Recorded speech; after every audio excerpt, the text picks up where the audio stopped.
Vážená pani podpredsednička, drahí kolegovia a kolegyne, pandémia nebola, Európa vymiera kvôli LGBTI. Tieto nepravdy nešíria anonymní trolovia na internete, ale najvyšší predstavitelia vlády Slovenskej republiky. A nie je to len prípad Slovenska. Podobné vyhlásenia počujeme naprieč celou Európou a v niektorých prípadoch pomáhajú dokonca vyhrať voľby.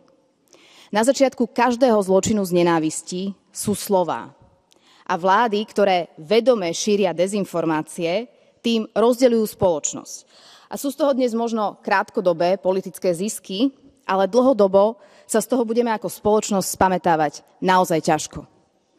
Už túto sobotu si pripomíname útok na LGBTI plus bar Tepláreň v Bratislave, kde nenávisť pripravila o život 2 mladých ľudí.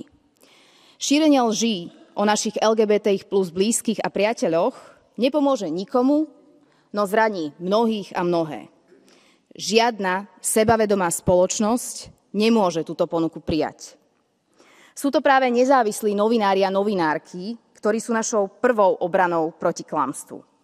Médiá po celej Európe dnes statočne čelia útokom zo strany politikov a je našou úlohou tu, na tej európskej pôde a na pôde Európskeho parlamentu podporovať také mediálne prostredie, ktoré slúži pravde a faktom.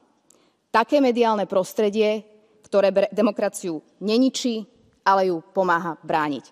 Ďakujem, pani Jourová, že ste sa o to snažili. A ďakujem.